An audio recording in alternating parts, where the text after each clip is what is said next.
Selamat pagi anak-anak kami kelas 9. Kita bertemu kembali dalam pembelajaran matematika pada pagi hari ini. Pada pertemuan sebelumnya kita sudah membahas bagaimana menyusun persamaan kuadrat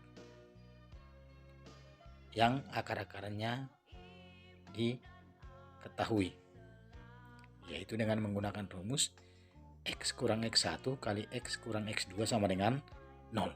Nah, sekarang materi kita juga bagaimana menyusun persamaan kuadrat.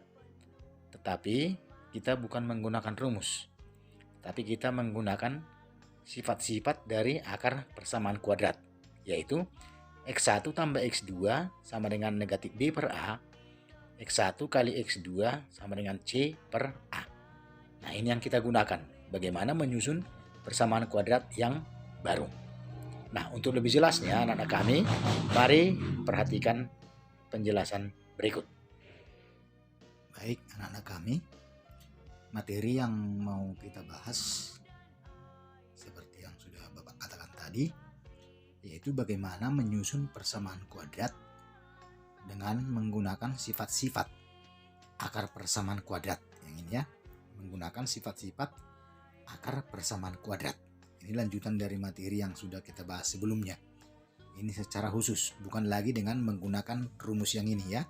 X kurang X1 kali X kurang X2 sama dengan 0. Kita sekarang terkhusus untuk menyusun persamaan kuadrat dengan menggunakan sifat-sifat akar persamaan kuadrat. Nah, nanti langsung lihat ya. Contoh pada halaman 65. Aku pakai contoh yang kedua. Ini contoh yang kedua. Susunlah persamaan kuadrat baru dalam Y yang akar-akarnya 3 lebihnya dari akar-akar persamaan X kuadrat kurang 6X tambah 8 sama dengan 0. Nah, kalimat ini paham ya? Pahami kalimatnya, sekali lagi Bapak baca. Susunlah persamaan kuadrat baru dalam Y yang akar-akarnya 3 lebihnya dari akar-akar persamaan X kuadrat kurang 6X tambah 8 sama dengan 0. Nah, cara pertama menggunakan rumus. Nah, ini sudah kita pelajari. Walaupun begitu, kita ulangi lagi ya. Ini menggunakan rumus, coba perhatikan. X kuadrat kurang 6X tambah 8 sama dengan 0. Nah, kita faktorkan dia ya. Nah, sebelumnya sudah kita pelajari bagaimana menyelesaikan persamaan kuadrat dengan memfaktorkan. Faktornya didapat ini ya. X kurang 2 dikali X kurang 4 sama dengan 0. Artinya dua buah bilangan kalau dijumlahkan dia hasilnya negatif 6. Ya, ingat ya yang sudah kita bahas sebelumnya. Kalau dikalikan hasilnya 8, maka bilangan itu nanti negatif 2 dan negatif 4. Makanya ini faktornya. Maka untuk X yang pertama kita ambil ini. X kurang 2 ini sama dengan 0. Berarti X-nya sama dengan 2. Atau ini yang kedua. X kurang 4 sama dengan 0. Berarti X-nya sama dengan 4. Berarti akar-akar atau akar dari X kuadrat kurang 6X tambah 8 sama dengan 0 adalah X1-nya adalah 2. X2-nya sama dengan 4. Inilah akar dari persamaan kuadrat ini. Nah, kita kembalikan ke soal. Susun persamaan kuadrat baru dalam Y yang akar-akarnya 3 lebihnya.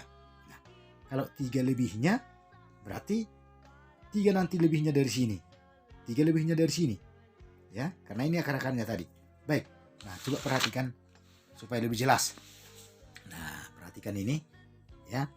Misalkan akar-akar persamaan yang baru adalah Y1 dan Y2. Karena kita disuruh tadi menyusun persamaan kuadrat dalam Y. Berarti nilai Y1 3 lebihnya dari X1. Makanya pahami kalimat yang tadi Bapak bilang. Berarti Y1 sama dengan X1 tambah 3. 3 lebihnya ya. Berarti sama dengan berapa tadi X1? 2. Berarti tambah 3 sama dengan 5. Berarti Y1-nya sama dengan 5. Nah, nilai Y2 3 lebihnya dari X2. Nah, maka Y2 sama dengan X2 tambah 3. Berapa tadi X2? 4 ya. Yang pertama tadi. Berarti 4 tambah 3 sama dengan 7. Membentuk persamaan kuadrat baru. Nah, Y kurang Y1 kali Y kurang Y2 sama dengan 0. Nah, Y kurang 5. Berapa tadi 1? Ini 5. Dikali Y kurang 7 sama dengan 0. Nah, kalau ini kita kalikan menjadi Y kuadrat kurang 7Y tambah kurang 5Y tambah 35 sama dengan 0. Nah, ini kita sederhanakan, Y kuadrat kurang 12Y tambah 35 sama dengan 0. Jadi persamaan kuadrat yang akar-akarnya 3 lebihnya dari akar persamaan X kuadrat kurang 6X tambah 8 sama dengan 0 adalah Y kuadrat kurang 12Y tambah 35 sama dengan 0. Yang ini tadi. Nah, ini menggunakan rumus. Ini ya. Ini kan rumus. Sekarang coba lihat, kita terfokus ke sini. Bagaimana menggunakan sifat akar persamaan kuadrat. Coba perhatikan ini ya. Kita sekarang menggunakan sifat akar persamaan kuadrat. Bukan lagi menggunakan rumus. Nah, perhatikan. Misal persamaan yang baru adalah Y kuadrat tambah B per AY tambah C per A sama dengan 0. Nah, ingat yang tadi ya. Bahwa Y1 tadi sama dengan X1 tambah 3. Karena 3 bedanya ya, lebihnya. Ya. Yang ini tadi lah itu. Ini. X1 tambah 3. Yang ini. Sedangkan Y2 adalah X2 tambah 3. Yang ini tadi ya. Coba perhatikan persamaan kuadratnya tadi. X kuadrat kurang 6X tambah 8 sama dengan 0. X1 tambah X2. Rumusnya kan negatif B per A. Nah, negatif B per A. Ini kan B-nya. Berarti negatif 6 per 1. Maka ini menjadi 6. Sekali lagi Bapak ulangi ya. X1 tambah X2 rumusnya kan negatif B per A. Berarti negatif berapa B-nya ini? Negatif 6.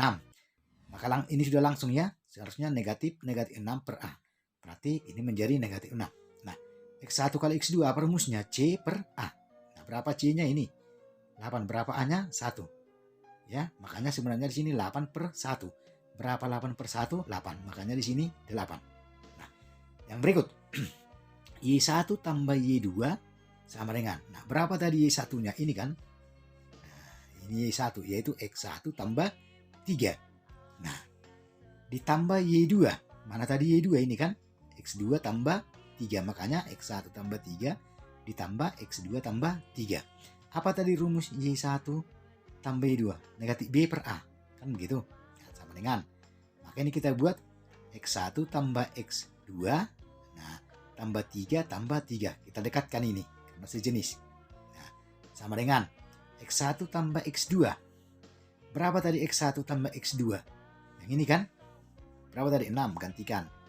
3 tambah 3, 6. Nah, berarti negatif B per A sama dengan 12. 6 tambah 6. Karena supaya ini positif B per A, berarti ini menjadi negatif. Berarti B per A sama dengan negatif 12. Ya. Nah, coba lanjutannya. Y1 kali Y2. Berarti mana tadi Y1 ini? Kembalikan seperti tadinya itu. X tambah 3 ini. Dikali Y2, mana tadi Y2 ini? X2 tambah 3 ini. Ya. Nah, apa rumus Y1 kali Y2? C per A. Berarti sama dengan. Coba ini X1 kali X2 kalikan ini. Yang ini itu. Tambah. Kalikan ini 3 kali X1 yang ini. Tambah kalikan ini dengan ini. 3X2. Tambah kalikan ini. 9. Nah, kita ubah dia sama dengan X1 kali X2 tambah. Nah, 3 ini kita buat di luar. 3 kali X1 tambah X2 tambah 9.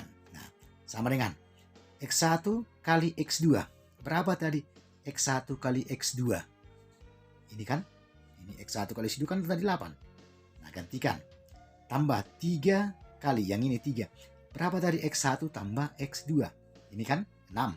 Ini kan X1 tambah X2 6. Makanya ini dikali 6. Tambah 9. Berarti C per A. 8. 3 kali 6, 18. 18 tambah 8, 26. Tambah 9, 35.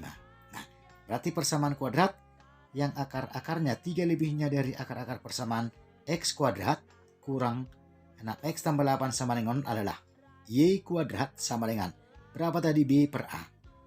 B per A tadi ini kan? Nah, berarti Y kuadrat kurang 12Y yang ini. Kita gantikan ini ya. Berapa tadi C per A? 35. Berarti Y kuadrat kurang 12Y tambah 35 sama dengan 0. Maka juga sama, lihat ini. Ini tadi ya, atau yang ini dengan ini. Y kuadrat kurang 12Y tambah 35 sama dengan 0. Nah, di sini juga Y kuadrat kurang 12Y tambah 35 sama dengan 0. Nah, kenapa digunakan ini? Atau kenapa diberlakukan menggunakan sifat akar persamaan kuadrat? Nah, ini ada catatan ya. Perhatikan. Dalam menentukan persamaan kuadrat baru, jika menggunakan sifat-sifat akar persamaan, maka nilai X1 dan X2 tidak harus dicari. Ya. Sekali lagi, dalam menentukan persamaan kuadrat baru, jika menggunakan sifat-sifat akar persamaan, maka nilai X1 dan X2 tidak harus dicari. Kenapa?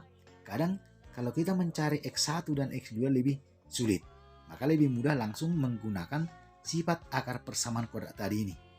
Ya, rumusnya. Oke. Nah, kami silakan nanti baca kembali ya, diulangi supaya lebih dipahami. Baik, anak-anak kami, sampai di sini penjelasan Bapak. Sampai di sini pertemuan kita dalam pembelajaran matematika untuk hari ini. Tetap Bapak ingatkan, tetap semangat dalam belajar dan tetap menjaga kesehatan. Sampai sekian. Terima kasih.